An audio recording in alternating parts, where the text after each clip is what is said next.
It's August 6th, 1989. It's a warm Sunday evening in Aransas Pass, the kind of summer evening where the day slowly fades into night. Neighbors finish dinner. Kids ride their bikes through quiet residential streets. Porch lights begin flickering on one by one. Inside homes across town, families settle into their usual routines. For most people, the nights feel ordinary.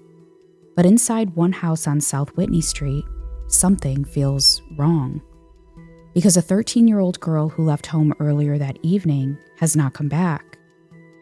At 9:49 p.m., a call is placed to the Aransas Pass Police Department. On the other end of the phone is a young girl. Her voice is steady, but uncertain. She tells the dispatcher, "My sister hasn't come home yet, and my mom wants a policeman to come over."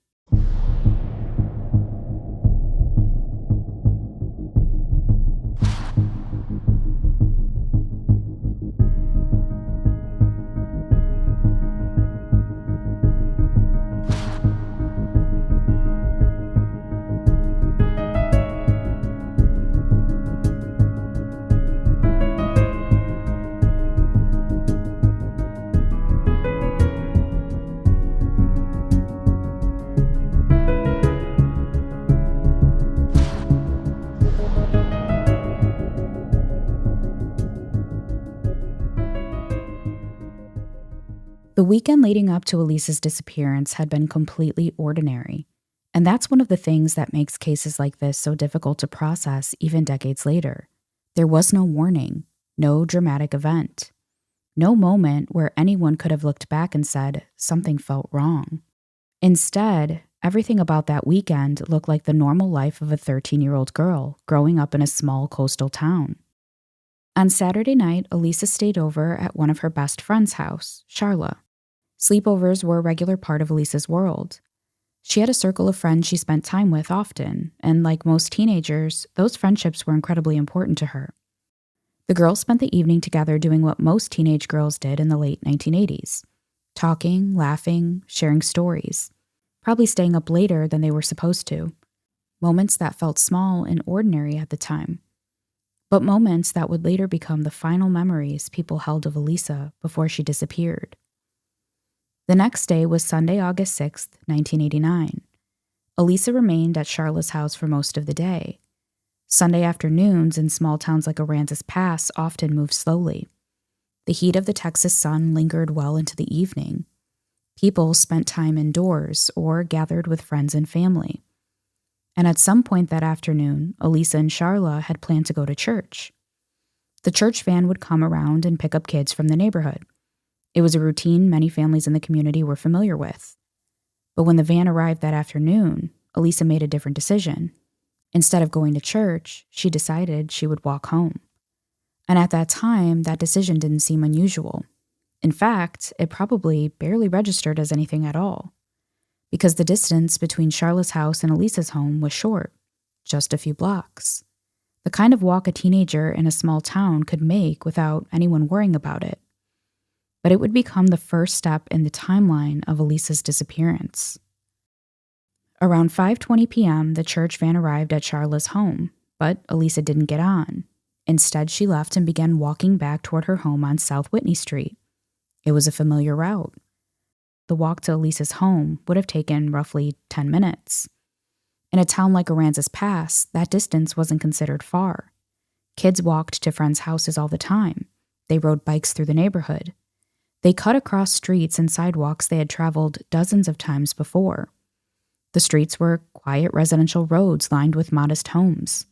Neighbors knew each other. Families looked out for the kids who lived nearby. It was the kind of environment where a 13-year-old walking home alone wouldn't raise concern. And that afternoon, Elisa's walk looked exactly like that. Just another teenager heading home after spending the night with a friend. About 10 minutes later, around 5:30 p.m., Elisa arrived back at her house at 431 South Whitney Street.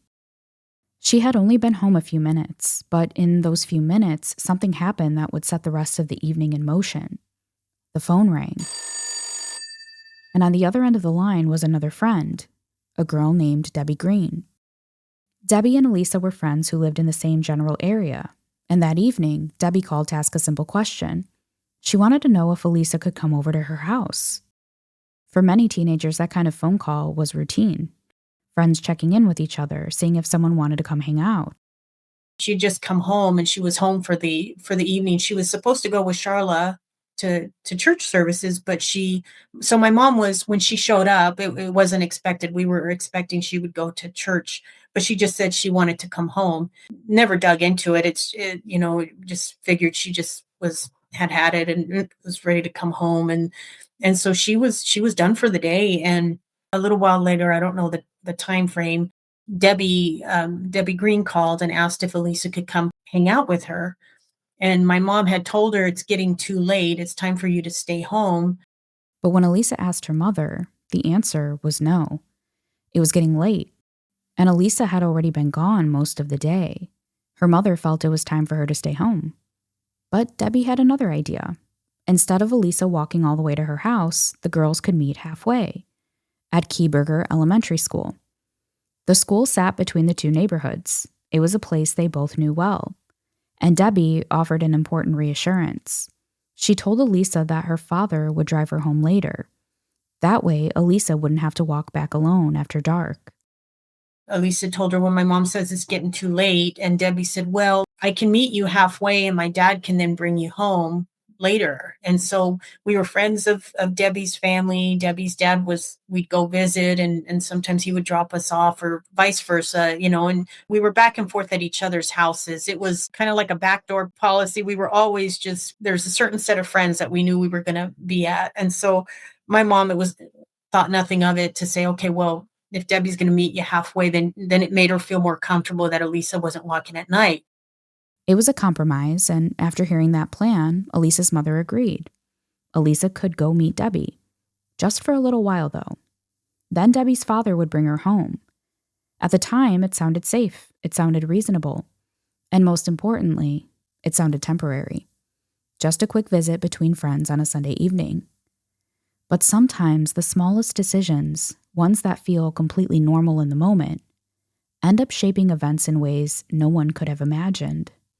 Because within minutes of that phone call, Elisa would step out of her house one more time, and that short walk she began that evening would become the last confirmed movement anyone would ever see her make. Just a few minutes later, after that phone call ended, Elisa prepared to leave the house again. Originally, a lot of the newspapers or some places show that Elisa left the house about 4:30. But when we did the time frame and we talked to Linda Thompson, because she had talked to Charla and her mom, and trying to figure out when the bus stopped by, and the bus would always stop by about 5:15 to 5:20 so that they could pick up all the other kids and be in church before it started at 6. In fact, from what I understand, she was actually just about to get on the bus. So the bus had just stopped by and she goes, no, I'm going to head home. From how we understand, I'm just going to go home. Charlotte's house is just about, I don't know, 5-10 minutes from our house, not very far. So she just walked home. So that would have put her back to our house about 5:30. And we think when Debbie called, probably 5:35, probably. And then Elisa was out the door after my mom said, yeah, it's okay, you could go. Then she was out the door. So we believe close to 5:30 to maybe 5:40, she then left to meet Debbie. And they were going to meet it was Keyburger Elementary. It was a school between our house and Debbie's house. So it was just about a 6-minute walk from our house. If I was just to come down the street and just look down, I could probably see her walking till she got to the school, because that's how close it was. The sun was still up, though beginning to soften as evening approached. In early August, along the Texas coast, daylight lingers late into the evening. The air would have still been warm, the kind of lingering summer heat that sticks around well after sunset. For Elisa, this was supposed to be a quick trip. She wasn't leaving for the night, she wasn't planning to be gone long. She was simply walking a few blocks to meet a friend. She stepped out of the front door of her home and began the short walk toward Keyburger Elementary School. The distance between her house and the school was only about 6 minutes on foot. But unlike the walk she had taken earlier that afternoon from Charla's house, this walk would become one of the most important timelines investigators would later try to reconstruct. because somewhere along this short route, something happened. One of the most important aspects of any missing persons investigation is establishing the last confirmed sightings of the individual. Those sightings help investigators understand two critical things: where the person was last seen and which direction they were traveling. In Elisa's case, several people would later come forward saying they had seen her that evening. And each of those sightings helped confirm that Elisa had indeed started the walk toward the school. The last confirmation came from the Roberson family's neighbors, Mr. and Mrs. Barker, who lived nearby. Their kitchen window faced directly toward the Roberson home. That evening, while washing dishes, they noticed Elisa leaving the house. They saw her step outside and begin walking down Whitney Street. At the time, it was simply a passing observation, a neighbor noticing another neighborhood kid heading out for the evening. But later, that small detail would become incredibly important because it confirmed that Elisa had left home exactly as her family described. At the time, there was nothing memorable about that interaction. But years later, moments like that become incredibly significant because they help investigators place someone in a very specific location at a very specific time. And in Elisa's case, that moment would become one of the last confirmed points along her route. After that, her trail becomes far less clear, but there was still one more sighting that evening, one more interaction that would later help investigators piece together the timeline. Jennifer Taylor was the last one to officially see Elisa walking on the route. As Elisa walked past her house, they spoke briefly. Jennifer asked where Elisa was headed, and Elisa told her she was going to meet her friend Debbie. That small detail would later become one of the most important statements in the case, because it confirmed Elisa's destination. The neighbors in that neighborhood, the houses were closer together, they seemed, and everything was just all, and it's a summer night, so people are out sitting on their porches. And so our neighbors next door that were a lot older, and we found that older people make and retired people make the best witnesses because they're always watching what's happening in the neighborhood. They like to see the little kids coming and going. And so that was Mr. and Mrs. Barker, where they were just finishing up dinner and washing dishes when they looked out the window and they saw Elisa walking out the door. And they'd seen her, they knew our family, we knew theirs, we talked, they were friendly, they knew us all. And so they had seen them. And then on the corner right across from their house, that's where Jennifer Taylor and her little brother Nathan lived. And Jennifer actually talked to Elisa on her way to meet Debbie and asked her, do you want to hang out with me and um, stick around? And she goes, "No, I'm meeting Debbie. I'm walking down the street." And so she keeps walking. After that brief conversation, Elisa continued walking. And as far as anyone knows, that was the last time anyone in the neighborhood spoke with her. While Elisa was making her way toward the school, Debbie Green was preparing to leave her own house. But things didn't happen exactly as planned. Jennifer says sometime later, Debbie's heading this way with another little friend, and she asked Jennifer because she knew Jennifer too. She goes, I'm meeting Elisa or whatever she said. And she goes, "Oh, she went that way. She said she was meeting you down at the school." And so then Debbie turns around. She goes, "Oh, like nobody's thinking anything of it. Okay, well, I'll head back. I probably missed her." Instead of leaving immediately after their phone call, Debbie probably didn't start walking toward the school until around 6 p.m., give or take a few minutes. From Debbie's house, the walk to Keyburger Elementary School would have taken about 10 minutes, which means she likely arrived at the school around 6:10 p.m. But when Debbie got there, Elisa wasn't waiting. At first, that probably didn't seem alarming. Maybe Elisa had gotten there early and then left. Maybe she had started walking toward Debbie's house instead. Maybe she had stopped somewhere along the way.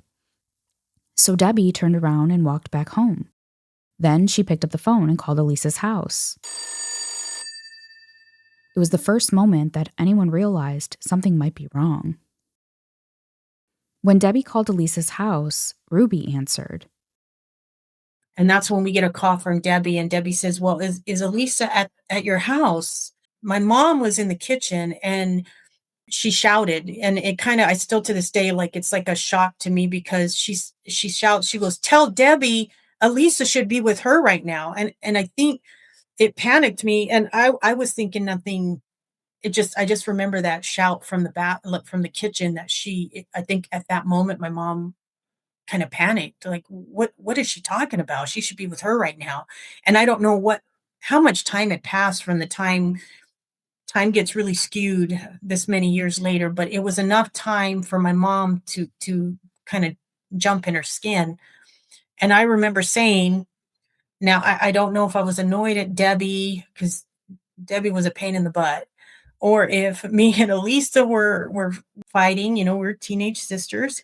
But I remember saying I was annoyed at Debbie, and I remember saying, Debbie, I don't know, and I don't care. Like, go back and look. You'll find her. She's over there. And I just, you know, to this day, those words haunt me because I mean, I never dreamed, that something bad would happen. I was just like, so I've always felt really, ashamed and guilty for saying that. Debbie asked a simple question: Is Elisa there? Ruby turned and asked their mother. Her mother responded with something that must have sounded completely reasonable in that moment. She should be with you. But Debbie told them Elisa had never arrived at the school. It was the first moment the plan the girls had made earlier that evening began to fall apart. Debbie told them she would go back out and check the school again. Maybe Elisa had stopped somewhere nearby. Maybe she was just talking with another friend. Maybe she had arrived after Debbie had already turned around. So Debbie went back out. She returned to the school and looked around again. But Elisa was nowhere to be found. And so Debbie, we hang up and she goes back. I don't know how long she's gone. I think she called probably a total of 3 times because I think and I lose track, but I think then the second time she called because she says, well, I'm going to go look for her. And so she called back again. And that's, I think, the third time. And she says, we can't find Elisa. Is she there? And that's when I tell my mom. And that's when I started kind of getting a little more panicked. And we said, she's not here. And Debbie says, well, I'm going to wait till my dad gets home, and then we'll probably drive around and go look for her. When Debbie returned home again, she made another call to the Roberson house. Still no Elisa. By now, the uneasiness inside the Roberson home was starting to grow. What had started as a simple plan between friends was beginning to feel more uncertain. Debbie told them that when her father got home from work, he would drive around the neighborhood and see if he could find Elisa.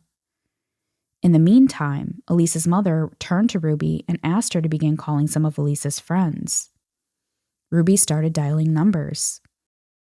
And then at that point was when my mom told me, start calling Elisa's friends right now. And so I started calling Charla, Jennifer. And that's how we knew that Jennifer said, yeah, I talked to her about whatever time it was, about whatever, an hour ago, whatever time it was. She goes, I saw her and we talked. She was heading down to Keeburger School. So that was a positive. And then Mr. Barker said that they had seen her. So we knew that she had made it past Jennifer's house and likely to the school. As the calls went out, small pieces of information began to come back. Neighbors reported seeing Elisa earlier that evening. They had seen her walking down Whitney Street. They had spoken with her briefly. She had told them she was heading to meet Debbie. Those confirmations helped establish something important. Elisa had left the house. She had started the walk. And at least several people had seen her along the way. But after those sightings, no one could say where she had gone. And as the evening continued to pass, the worry inside the Roberson home continued to grow.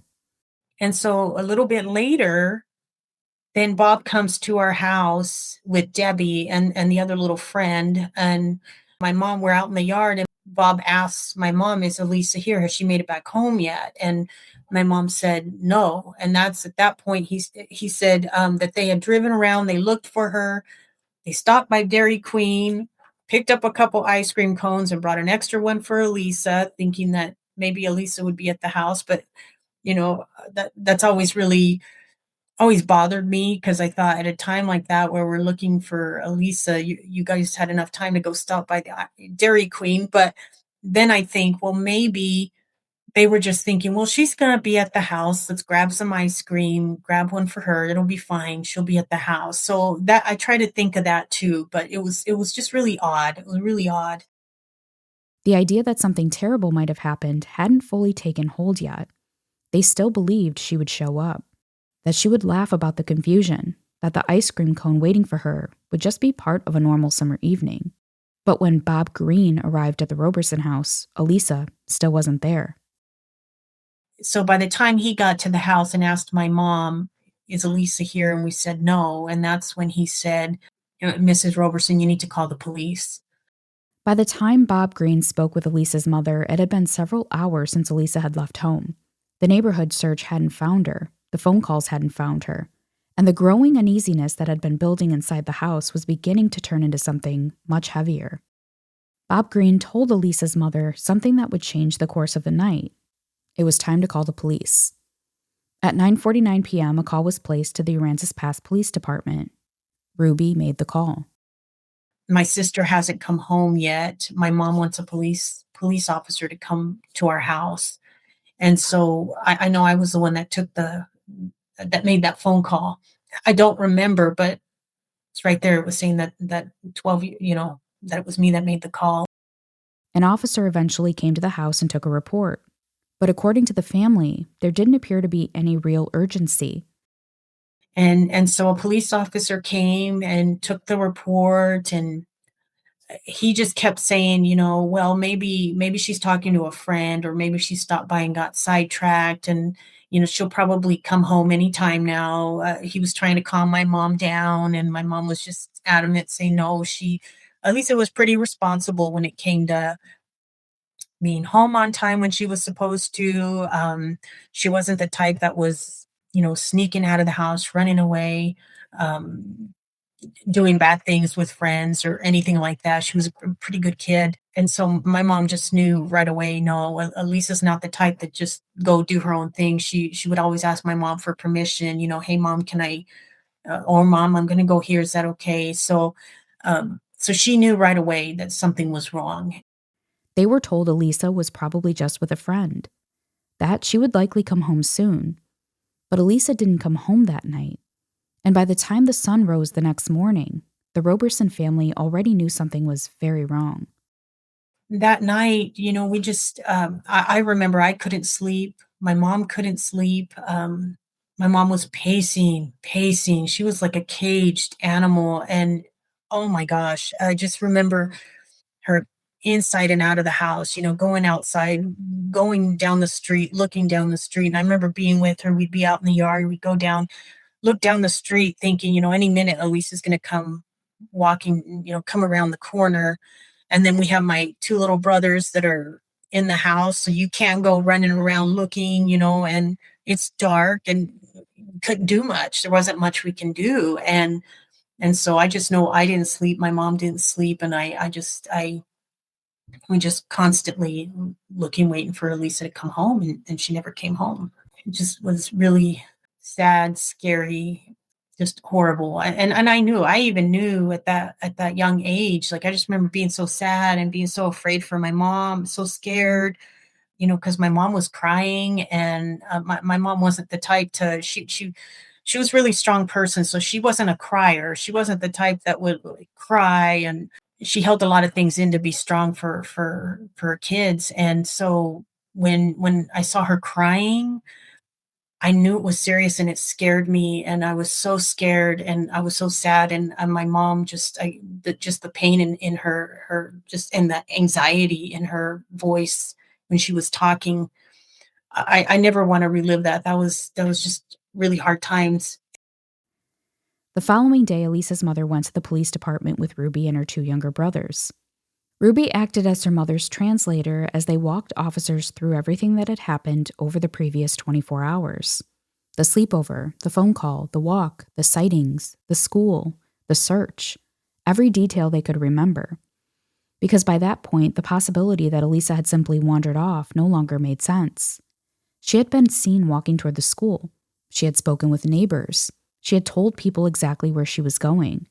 And yet, somewhere between her house and that meeting point, Elisa Roberson had vanished. So that next day, my mom with us kids, all of us, we went to the police station because my mom wanted to know what was being done. Have y'all been looking for Elisa? And that's when Linda Thompson said, you know, she always would see Elisa with her. So when she saw her without Elisa, she knew something was wrong immediately because we were always like a group everywhere we went. We were together, and Elisa was at the helm, like to help translate for my mom, and so she wasn't there. And Linda said that she knew when she saw Elisa because it's a small town. Everywhere we go, you see us all together, and she knew when Elisa wasn't there that something was very wrong. As investigators began to look more closely at Elisa's route, one question would quickly rise to the surface. If Elisa started that walk and multiple people saw her heading toward the school, how could a 13-year-old girl disappear in the span of just a few blocks? Because whatever happened to Elisa most likely happened during those missing minutes. Next time on The Unseen Truth, the investigation into Elisa's disappearance begins. Officers start retracing her steps. Neighbors are questioned. Searches begin. And one discovery along Elisa's route would raise an even more troubling possibility that she may not have finished that walk alone.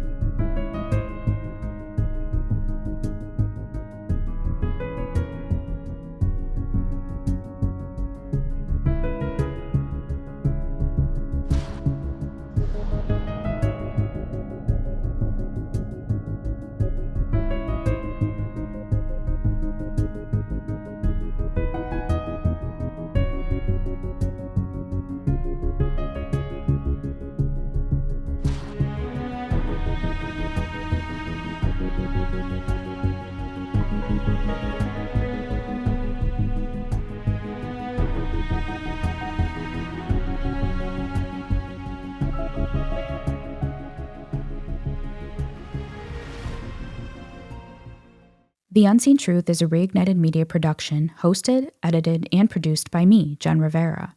A special thank you to Reignited Media's own Sam Cole and Rose George for their support in scheduling and conducting the interviews that made this season possible.